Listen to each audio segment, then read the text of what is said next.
الحمد لله نحمده ونستعينه ونؤمن به ونتوكل عليه ونعوذ بالله من شرور أنفسنا ومن سيئات أعمالنا من يهده الله فلا مضل له ومن يضلله فلا هادي له وأشهد أن لا إله إلا الله وحده لا شريك له وأشهد أن محمدا عبده ورسوله أرسله بالهدى ودين الحق ليظهره على الدين كله ولو كره المشركون اللهم صل على محمد وعلى آل محمد كما صليت على إبراهيم وعلى آل إبراهيم إنك حميد مجيد اللهم بارك على محمد وعلى آل محمد كما باركت على إبراهيم وعلى آل إبراهيم إنك حميد مجيد أما بعد ألا إن خير الكلام كلام الله وخير الهدي هدي محمد صلى الله عليه وسلم وشر الأمور محدثاتها وكل محدثة بدعة وكل بدعة ضلالة أعوذ بالله من الشيطان الرجيم بسم الله الرحمن الرحيم يا أيها الذين آمنوا اتقوا الله حق تقاته ولا تموتن إلا وأنتم مسلمون സഹോദരങ്ങളെ സഹോദരിമാരെ, അള്ളാഹുവിൻ്റെ വിധിവിലക്കുകൾ കൃത്യമായി മനസ്സിലാക്കി ജീവിതത്തിൽ പകർത്താൻ ശ്രമിക്കണമെന്ന് ഓർമ്മപ്പെടുത്തുന്നു, വസിയത്ത് ചെയ്യുന്നു. അള്ളാഹു അതിന് അനുഗ്രഹിക്കുമാറാകട്ടെ. നമ്മെ പടച്ച അള്ളാഹുവിൻ്റെ മുന്നിൽ നിന്ന് നമ്മൾ അവനോട് നടത്തുന്ന സംഭാഷണമാണ് നമസ്കാരം. അള്ളാഹുവോട് നമ്മൾ നമ്മുടെ കാര്യങ്ങളൊക്കെ നേരിട്ട് പറയും. അള്ളാഹുവോടുള്ള ഇഷ്ടവും നന്ദിയും പ്രകടിപ്പിക്കാൻ നമസ്കാരം പോലെ നമുക്ക് വേറൊരു മാർഗവുമില്ല. അതാണ് ഏറ്റവും വലിയ മാർഗം. ജീവിതത്തിൻ്റെ എല്ലാ ബഹളങ്ങളിൽ നിന്നും മാറി നിന്ന് ശാന്തമായി അള്ളാഹുവിനോട് നാം മനസ്സ് തുറക്കുന്ന രംഗമാണ്, ഒരാത്മീയ സങ്കേതമാണ് യഥാർത്ഥത്തിൽ നമസ്കാരം എന്നത്. അത് ആ അർത്ഥത്തിൽ തന്നെ നമ്മൾ ഉൾക്കൊള്ളുമ്പോൾ നമ്മുടെ ഹൃദയം ശുദ്ധീകരിക്കാനുള്ള ഒരു പുഴയോട് നമസ്കാരത്തെ റസൂൽ ഉപമിച്ചതിൻ്റെ ആശയം നമുക്ക് മനസ്സിലാക്കാം. 5 നേരവും പടിവാതിക്കലിലൂടെ ഒഴുകുന്ന ഒരു പുഴയിൽ കുളിക്കുന്നവനോടാണ് 5 നേരം നമസ്കരിക്കുന്നവനെ റസൂൽ സല്ലല്ലാഹു അലൈഹി വസല്ലം ഉപമിച്ചത്. ഒരിക്കലും നമസ്കാരം ഒരാത്മീയ ഒരു ശാരീരിക വ്യായാമമല്ല, മറിച്ച് നമ്മുടെ ആത്മാവിൻ്റെ ഭക്ഷണമാണ് നമസ്കാരം. നമ്മൾ തിരക്കിനിടയിൽ ചെയ്തു തീർക്കേണ്ട ഒരു കാര്യമായിട്ടല്ല നമസ്കാരത്തെ നമ്മൾ കാണേണ്ടത്, മറിച്ച് അള്ളാഹുവിനെ കാണാൻ അള്ളാഹു താല അനുവദിച്ച ഒരു അവസരമായിട്ട് നമസ്കാരത്തെ കാണാൻ കഴിയണം. അഖമിസ്സലാത്ത ലിദിക്രി, എന്നെ ഓർമ്മിക്കാൻ വേണ്ടി നമസ്കരിക്കൂ എന്ന് അള്ളാഹു അതുകൊണ്ടാണ് പറഞ്ഞത്. കണ്ടവരോടെല്ലാം വേവലാതി പറയുന്ന സ്വഭാവക്കാരനല്ല ഒരു മുസ്ലിം, മുഅ്മിനായ മനുഷ്യൻ. മറിച്ച് കിട്ടുമെന്നുറപ്പുള്ള, എല്ലാം കൊണ്ടും യോഗ്യനായ അർഹനായ സൃഷ്ടാവിൻ്റെ മുന്നിൽ നിന്ന് ഉള്ളു തുറന്ന് പറയാനുള്ളതൊക്കെ അങ്ങ് പറയാം. അതാണ് നമസ്കാരം. എങ്ങനെ തരാതിരിക്കും അള്ളാഹു? നമ്മൾ ആത്മാർത്ഥമായി നമസ്കരിച്ചാൽ കുറെ സമയം അള്ളാഹുവിനോട് നിന്ന് പറയുന്നു, അത് കഴിഞ്ഞിട്ട് കുനിഞ്ഞു നിന്ന് പറയുന്നു, പിന്നെയും നിന്ന് പറയുന്നു. പിന്നെ ഒരു മനുഷ്യന് ചെയ്യാൻ കഴിയുന്നതിൻ്റെ ഏറ്റവും പരമാവധി തല നിലത്ത് വെച്ചിട്ട് അള്ളാഹിനോട് പറയാണ്, പിന്നെ ഇരുന്ന് പറയുന്നു. ഇങ്ങനെയൊക്കെ അള്ളാഹുവിനോട് പറയുന്ന മറ്റേത് ഇബാദത്താണുള്ളത്? മറ്റേത് മതക്കാർക്കാണ് ഇതിന് തത്തുല്യമായ ഒരു ആരാധനാ ശൈലി നമുക്ക് കാണാൻ കഴിയുക? അള്ളാഹു തന്നെ സംഘടിപ്പിച്ചതാണ് നമസ്കാരം. അള്ളാഹുവിനോട് എങ്ങനെ പറയണം? അഖറബു മാ യകൂനുൽ അബ്ദു മിർ റബ്ബിഹി വഹുവ സാജിദ്. ഒരു മനുഷ്യൻ അല്ലാഹുവിലേക്ക് ഏറ്റവും കൂടുതൽ അടുക്കുക അവൻ സുജൂദ് ചെയ്യുമ്പോഴാണ്. അതുകൊണ്ട് ഫഅക്സിറു ദുആ, നിങ്ങൾ കൂടുതലായി ദുആ ചെയ്യണേ എന്ന് അല്ലാഹുവിന്റെ റസൂല് നമ്മോട് പറയുകയാണ്. സുജൂദിൽ നമ്മൾ അല്ലാഹുവോട് അടുത്തതിനേക്കാൾ കൂടുതൽ അടുക്കാൻ നമുക്ക് കഴിയില്ല. ഏറ്റവും നല്ല സമയം അതാണ്. അതുപോലെ അല്ലാഹുവിലേക്ക് അടുക്കാൻ മറ്റ് ഇബാദത്തുകളിലൂടെ ഇത്രയും കൂടുതൽ അടുക്കാൻ നമുക്ക് കഴിയില്ല. ഏറ്റവും അടുക്കുന്ന രംഗമാണ് സുജൂദിന്റെ രംഗം. നമുക്കൊരുപാട് കാര്യങ്ങൾ അറിയാം, എന്നാൽ ഏറ്റവും നല്ല അറിവ് നമ്മുടേത് നമുക്ക് ഏറ്റവും ഉപകാരപ്പെടുന്ന അറിവാണ്. നമുക്ക് ഏറ്റവും ഉപകാരപ്പെടുക എന്ന് പറഞ്ഞാൽ മരിച്ചു കഴിഞ്ഞാൽ ഏറ്റവും ഉപകാരമുള്ള അറിവ് ദീനിനെ പറ്റി പഠിക്കലാണ്. ഇന്ന് പലതും നമ്മൾ പഠിച്ചുകൊണ്ടിരിക്കുന്നുണ്ട്. ഇപ്പൊ നമസ്കാരത്തെ സംബന്ധിച്ച് നമ്മൾ ഉള്ള അറിവിൽ നിർത്തരുത്, തുടർന്ന് പഠിച്ചുകൊണ്ടേയിരിക്കണം. അതിന്റെ അഹ്കാമുകൾ, അതിന്റെ വാജിബാത്തുകൾ, അതിന്റെ സുന്നത്തുകൾ, അതിന്റെ ആദാബുകൾ, മര്യാദകൾ, ഇതെല്ലാം ഇങ്ങനെ പഠിച്ചുകൊണ്ടേയിരിക്കണം. ചെറുപ്പത്തിലെന്നോ പഠിച്ച തെറ്റോ ശരിയോ എന്ന് പോലും മനസ്സിലാകാത്ത ചില പ്രാർത്ഥനകളിലൂടെ നമസ്കാരം നിർവഹിക്കുന്നവർ ഇന്നുണ്ട്.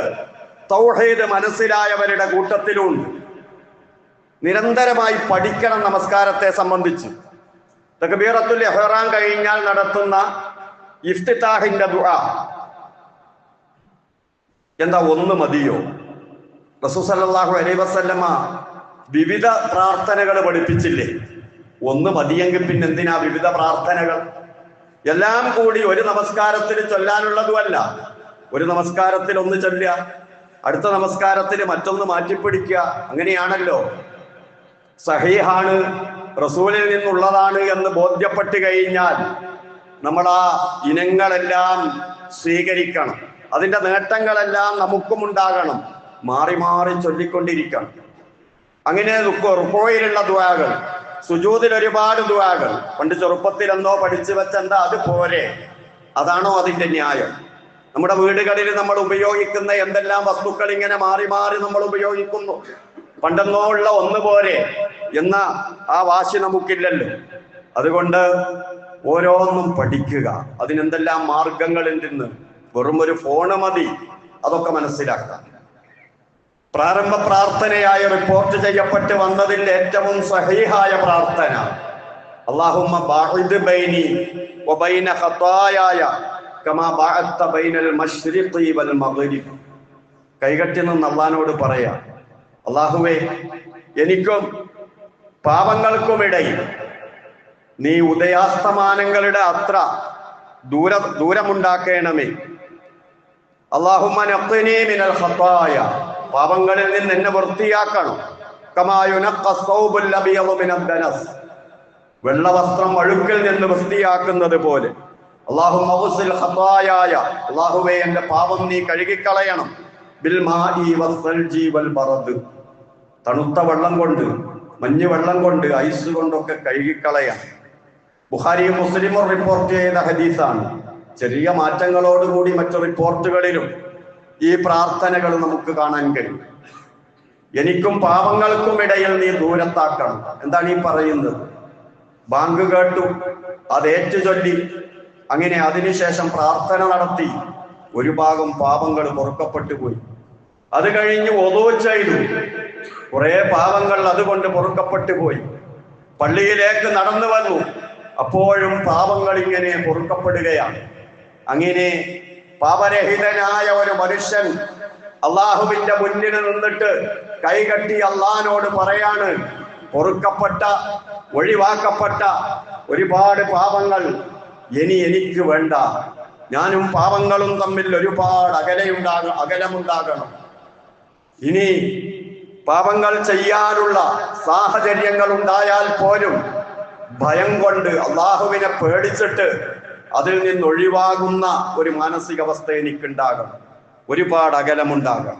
ഇനി വല്ലതും ബാക്കിയുണ്ടെങ്കിൽ അല്ലാഹുമ്മ നഖ്നി മിനൽ ഖതായ കമാ യുനഖ്ഖ സൗബുൽ അബിയദു മിനദ് ദനസ്, വെള്ള വസ്ത്രത്തിൽ അഴുക്കായാൽ എത്രയും പെട്ടെന്ന് കാണും, നേരിയ അഴുക്ക് പോലും.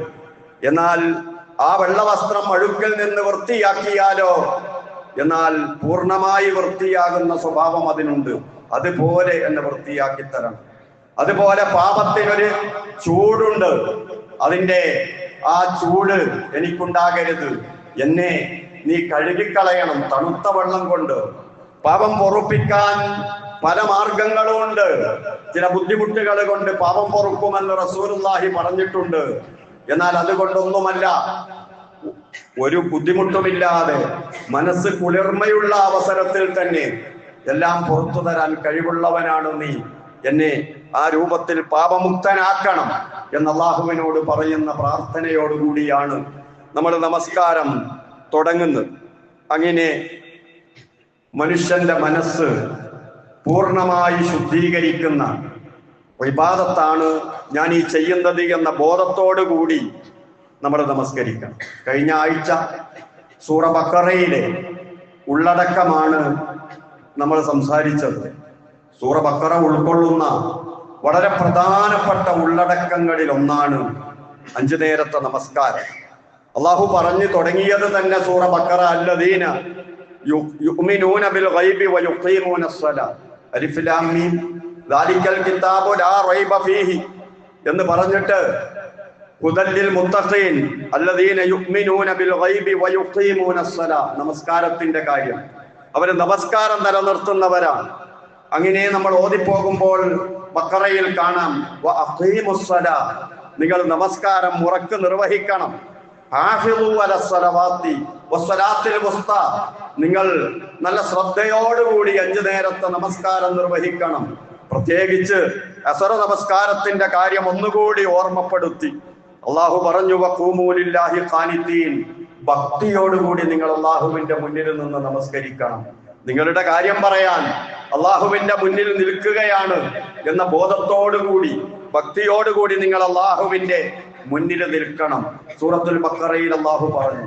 ഇനി യുദ്ധവേളയിൽ പോലും, ശത്രുവിന്റെ ആക്രമം ഭയപ്പെടുന്ന സന്ദർഭത്തിൽ പോലും നിങ്ങൾ നമസ്കാരം ഉപേക്ഷിക്കരുതേ. ആ സന്ദർഭത്തിലും നിങ്ങൾ നമസ്കരിക്കണം. ഫഇദാ ഖിഫ്തും ഫരിജാലൻ ഔ റുക്ബാനാ, നിങ്ങൾ അവരുടെ ആക്രമണം ഭയപ്പെടുകയാണെങ്കിൽ നിങ്ങൾ ഓടിക്കൊണ്ട് നമസ്കരിച്ചു കൊള്ളുക. ഇനി അതല്ലെങ്കിൽ നിങ്ങളുടെ വാഹനപ്പുറത്ത് നിങ്ങൾ നമസ്കാരം നിർവഹിക്കുക. ഫഇദാ അമിൻതും, നിങ്ങൾ നിർഭയരായാൽ ഫദ്കുറുല്ലാഹ കമാ അല്ലമകും, നിങ്ങൾക്ക് അല്ലാഹു എപ്രകാരമാണോ നമസ്കരിക്കാൻ പഠിപ്പിച്ചു തന്നത് അതുപോലെ നിങ്ങൾ നമസ്കരിക്കോ. മാലം തകൂനു തഅലമൂൻ, നിങ്ങൾക്ക് അറിവില്ലായിരുന്നല്ലോ എങ്ങനെ നമസ്കരിക്കണമെന്ന്. അപ്പൊ നമസ്കാരം പഠിപ്പിച്ചത് അല്ലാഹുവാണ്, റസൂൽ മുഖേന പഠിപ്പിച്ചതാണ്. നിങ്ങൾക്ക് അല്ലാഹു ഒരു നമസ്കാരം പഠിപ്പിച്ചു തന്നിട്ടുണ്ട്. നിർഭയത്വത്തിന്റെ വേളയിൽ അതുപോലെ നിങ്ങൾ അല്ലാഹുവിന്റെ മുന്നിൽ നിന്ന് നമസ്കരിക്കണേ എന്ന് അല്ലാഹു സൂറ ബഖറയിൽ നമ്മളോട് പറഞ്ഞു. അല്ലാഹു വീണ്ടും പറയുന്നു സൂറ ബഖറയിൽ, യാ അയ്യുഹല്ലദീന ആമനു ഇസ്തഈനു ബിസ്സബ്രി വസ്സലാ, ഓ വിശ്വാസികളെ, നിങ്ങൾക്ക് എന്ത് സഹായം വേണോ നിങ്ങൾ അല്ലാഹുവിനോട് സഹായം ചോദിക്കേണ്ടത് ക്ഷമ കൊണ്ടും നമസ്കാരം കൊണ്ടുമാണ്. നിങ്ങൾ കൃത്യമായ നമസ്കാരക്കാരാകണം. അഥവാ പ്രായപൂർത്തിയായത് മുതൽ, ഓർമ്മ വെച്ചത് മുതൽ തുടങ്ങിയിട്ട് റൂഹ് പിരിയുന്നത് വരെയുള്ള കൂട്ടുകാരനായി നമസ്കാരം നിലനിർത്തണം. ഫദ്കുറൂനി അദ്കുറുക്കും, എന്നെ നിങ്ങൾ ഓർമ്മിക്കണം, ഞാൻ നിങ്ങളെ തിരിച്ചോർമ്മിക്കാം. വഷ്കുറൂലി, എനിക്ക് നിങ്ങൾ നന്ദി ചെയ്യണം. വലാ തക്ഫുറൂൻ, എന്നോട് നിങ്ങൾ നന്ദി കേട് കാണിക്കരുത്. അള്ളാഹു ചെയ്ത അനുഗ്രഹങ്ങൾക്ക് നന്ദി കാണിക്കുന്ന ഏറ്റവും നല്ല രൂപമാണ് നമസ്കാരമെന്ന് സൂറ ബഖറയിൽ അള്ളാഹു പറഞ്ഞു തരികയാണ്. അള്ളാഹു പറയുന്നു, ഇന്നനി അനല്ലാഹ് ലാ ഇലാഹ ഇല്ലാ അന, തീർച്ചയായും ഞാൻ മാത്രമാണ് ആരാധ്യൻ. ഫഅ്ബുദിനി, എന്നെ ആരാധിക്കണമെന്ന് പറഞ്ഞു സൂറ താഹയിൽ. വഅഖിമിസ്സലാത ലിദിക്രി, എന്നെ ഓർമ്മിക്കാൻ വേണ്ടി നിങ്ങൾ നമസ്കരിക്കണം എന്ന് അല്ലാഹു പറയുകയാണ്. അപ്പൊ നമ്മൾ നമസ്കരിക്കുന്നത് നമ്മുടെ റബ്ബുമായി സംഭാഷണം നടത്തുകയാണ് എന്ന ബോധത്തോടു കൂടി തന്നെ ആക്കിയെടുക്കാൻ പരിശ്രമിക്കുക. എല്ലാ നിലക്കും നമ്മുടെ എല്ലാ വിഷയവും, ഐഹികവും പാരത്രികവുമായ സകല കാര്യവും ഫീഹി ദുആ, നിങ്ങൾ സുജൂദിൽ ദുആ അധികരിപ്പിക്കുക എന്നതിനെ വിശദീകരിച്ച് മുഫസ്സിറുകൾ പറയുന്നത് ഇഷ്ടം പോലെ ദുആ ചെയ്യുക, അതിനൊരു പരിധിയില്ല. എന്തെല്ലാം വേണോ അതൊക്കെ റബ്ബിനോട് ചോദിക്കുക. നമ്മുടെ മനസ്സുകൊണ്ട് ഇങ്ങനെ പറയാമല്ലോ, അതിനേക്കാൾ നല്ലൊരു പ്രാർത്ഥന വേറെയില്ല. ഈ രൂപത്തിലെല്ലാം നമസ്കരിക്കാൻ അല്ലാഹു തൗഫീഖ് നൽകുമാറാകട്ടെ. അഖൂലു ഖൗലി ഹാദാ വഅസ്തഗ്ഫിറുല്ലാഹൽ അലീം ലി വലക്കും വഅസ്തഗ്ഫിഹി അന്നി വഅൻകും വഅൻ ജമീഅൽ മുസ്ലിമീന വൽ മുഅ്മിനീന അജ്മഈന ഫസ്തഗ്ഫിറുഹു ഇന്നഹു ഹുവൽ ഗഫൂറുർ റഹീം.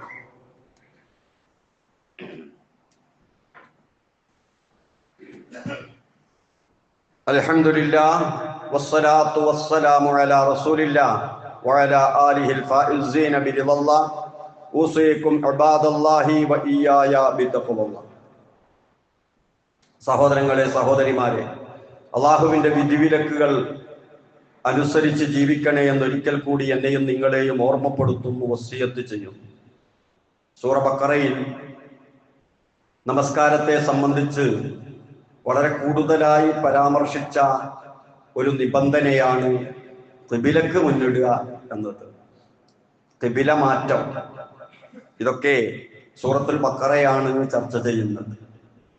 അഥവാ ഇബ്രാഹിം നബി അലൈഹിസ്സലാമിന്റെ 2 മക്കൾ, ഇസ്ഹാഖ് നബിയുടെ പരമ്പരയിലാണ് ബനൂ ഇസ്രായേല്യരുള്ളത്, ഇസ്മായിൽ നബിയുടെ പരമ്പരയിലാണ് അറബികൾ. അവിടെയാണ് അറബികളുടെ നാട്ടിലാണ് കഅബ. ബനൂ ഇസ്രായേല്യരുടെ ആസ്ഥാനമായിട്ട് കിടക്കുന്നതാണ് ബൈത്തുൽ മുഖദ്ദസ്.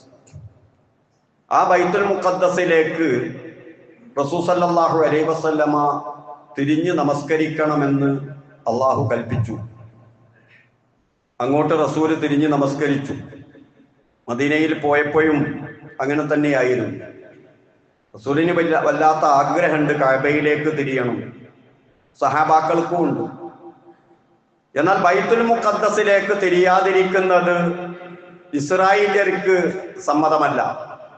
അവരൊരിക്കലും കഅബയെ ഖിബിലയായി അംഗീകരിക്കില്ല. അറബികളാകട്ടെ ഖിബിലയായി അംഗീകരിക്കുന്നത് കഅബയെയാണ്. അത് മാറി ബൈത്തുൽ മുഖദ്ദസിലേക്ക് തിരിയാൻ അവർക്കും താല്പര്യമില്ല. ഇത് രണ്ടും ദീനിന്റെ ആസാറുകളാണ്, നമ്മുടെ 3 ഹറമുകളിൽ പെട്ടതാണ്, ദീനിന്റെ ഷിആറുകളാണ്. എന്നാൽ ദീനിന്റെ ഷിആറായത് അല്ലാഹ് പറഞ്ഞിട്ടാണ് എന്നുള്ള ഓർമ്മ നിങ്ങൾക്ക് വേണം എന്നാണ് ഖിബില മാറ്റത്തിന്റെ ആയത്തിലൂടെ റബ്ബ് പഠിപ്പിക്കുന്നത്. ഞങ്ങളുടേത് എല്ലാവരും പിന്തുടർന്നോളണം, ഞങ്ങളിത് മാറ്റൂല എന്ന വാശി പാടില്ല. അല്ലാഹ് പറഞ്ഞാൽ എങ്ങോട്ടും മാറണം, എങ്ങോട്ടും മാറ്റണം. റസൂലുള്ളാഹി സ്വല്ലല്ലാഹു അലൈഹി വസല്ലമ എങ്ങോട്ട് തിരിഞ്ഞ് നമസ്കരിച്ചുവോ, എന്ത് ചെയ്തുവോ അത് ചെയ്യാൻ വിശ്വാസികൾ തയ്യാറാകണം. അപ്പൊ തൗഹീദും അള്ളാഹു പറഞ്ഞത് അനുസരിക്കുക എന്ന കീഴ്വണക്കവും റസൂലിനോടുള്ള ഇത്തിബാഉം അത് കൃത്യമായി ജീവിതത്തിലൂടെ പരിശീലിപ്പിക്കാൻ, അതിൽ വിജയിക്കുന്നവരും പരാജയപ്പെടുന്നവരും ആര് എന്ന് പരിശോധിക്കാൻ അള്ളാഹു നടത്തിയ ഒരു ഏർപ്പാടാണ് ഖിബില മാറ്റമെന്ന്. അങ്ങനെ റസൂലുള്ളാഹി സ്വല്ലല്ലാഹു അലൈഹി വസല്ലമ മക്കയിലേക്ക് നമസ്കരിച്ചു, കഅബയിലേക്ക് തിരിഞ്ഞ് നമസ്കരിച്ചു. മദീനയുടെ പല ഭാഗങ്ങളിലും പല രൂപത്തിലുള്ള നമസ്കാരങ്ങൾ നടക്കുകയാണ്. അഥവാ ബൈത്തുൽ മുഖദ്ദസിലേക്കാണ് നമസ്കരിക്കുന്നത്. പല പള്ളികളിലും പല പ്രദേശങ്ങളിലും റസൂലിന്റെ കൂടെ നമസ്കരിച്ച സഹാബാക്കൾ അവിടങ്ങളിലൊക്കെ പോകുന്ന സമയത്ത് അവർ ബൈത്തുൽ മുഖദ്ദസിലേക്ക് തന്നെ തിരിഞ്ഞ് നമസ്കരിക്കുകയാണ്. അവരറിയില്ല ഖിബില മാറിയത്. സഹാബാക്കൾ പറഞ്ഞു, നമ്മുടെ ഖിബില മാറി കഅബയിലേക്കായി എന്ന്. ആ നമസ്കാരത്തിൽ നിന്ന് സലാം വീട്ടുന്നതിന് മുമ്പ് തന്നെ അവർ കഅബയിലേക്ക് തിരിഞ്ഞു. മസ്ജിദുൽ ഖിബലത്തൈൻ എന്ന പേരിൽ മദീനയിൽ പോയാൽ നമുക്കത് കാണാൻ കഴിയും. അള്ളാഹു പറഞ്ഞു, വലില്ലാഹിൽ മശ്രിഖു വൽ മഗ്രിബ് ഫഅയ്നമാ തുവല്ലു ഫസമ്മ വജ്ഹുല്ലാഹ്.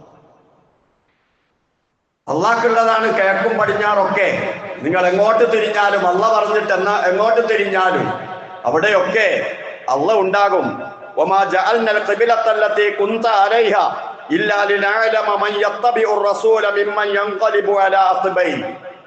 ആ കിബില മാറ്റം നമ്മൾ ഉണ്ടാക്കിയത് താങ്കളോട് ഇത്തിബാഴ് ചെയ്യുന്നവരാര്, താങ്കളെ പിൻപറ്റാത്തവരാര് എന്ന് വേർതിരിച്ച് മനസ്സിലാക്കാൻ വേണ്ടിയാണ് എന്ന് കൂടി സൂറ ബഖറയിൽ അല്ലാഹു തആല പറയുകയുണ്ടായി.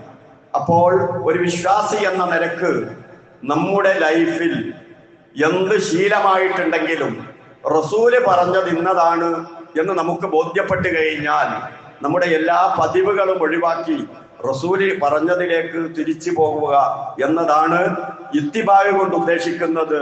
അതിന്റെ അഭാവമാണ് ഇന്ന് പരിശുദ്ധ ദീനുൽ ഇസ്ലാമിൽ ഒരുപാട് ബിദ്അത്തുകൾ കയറിക്കൂടാൻ കാരണമായി തീർന്നത്. ബിദ്അത്ത് തിരിച്ചറിയുമ്പോൾ റസൂലിന്റെ സുന്നത്തിലേക്ക് തന്നെ തിരിച്ചു പോവുക, ആ പ്രചോദനമാണ് വിശുദ്ധ ഖുർആനും റസൂലുള്ളാഹി സ്വല്ലല്ലാഹു അലൈഹി വസല്ലമയും നമുക്ക് നൽകുന്നത്. അങ്ങനെ അള്ളാഹുവിന്റെ റസൂലിനെ ഇത്തിബാഅ് ചെയ്യുന്ന മുഅ്മിനീങ്ങളുടെ കൂട്ടത്തിൽ അള്ളാഹു നമ്മെ ഉൾപ്പെടുത്തി തരുമാറാകട്ടെ. അള്ളാഹുവേ, പൂർണ്ണമായി മുസ്ലിമാകാൻ, ഇസ്ലാമിൽ എല്ലാ അർത്ഥത്തിലും പ്രവേശിക്കാൻ, എല്ലാ അർത്ഥത്തിലും നിന്നെ വിശ്വസിക്കാൻ തൗഫീഖ് നൽകി അനുഗ്രഹിക്കണേ റഹ്മാനെ. തൗഹീദിന്റെ എല്ലാ മേഖലകളും ഉൾക്കൊണ്ട് ജീവിക്കാൻ തൗഫീഖ് നൽകണേ റഹ്മാനെ. അല്ലാഹുവേ, ഉപകാരപ്രദമായത് പഠിക്കാനും ജീവിതത്തിൽ പകർത്താനും തൗഫീഖ് ചെയ്ത് അനുഗ്രഹിക്കണേ റഹ്മാനെ. ഒരുപാട് ആളുകൾ ദുആ വസിയ്യത്ത് ചെയ്തിട്ടുണ്ട്. രോഗം കൊണ്ട് പ്രയാസപ്പെടുന്നവർ ദുആ വസിയ്യത്ത് ചെയ്തിട്ടുണ്ട്. അല്ലാഹുവേ, നിനക്കറിയാം അവരുടെ വേദന, അവരുടെ രോഗം, പ്രയാസം എല്ലാം നിനക്കറിയാം. എളുപ്പാക്കി കൊടുക്കണേ റഹ്മാനെ. ശിഫ നൽകി അനുഗ്രഹിക്കണേ റഹ്മാനെ. ആരോഗ്യത്തോടു കൂടിയ ദീർഘായുസ് നൽകി അനുഗ്രഹിക്കണേ റഹ്മാനെ. اللهم اغفر للمؤمنين والمؤمنات والمسلمين والمسلمات الأحياء منهم والأموات. ربنا آتنا في الدنيا حسنة وفي الآخرة حسنة وقنا عذاب النار. ربنا تقبل منا إنك أنت السميع العليم وتب علينا إنك أنت التواب الرحيم. آمين برحمتك يا أرحم الراحمين.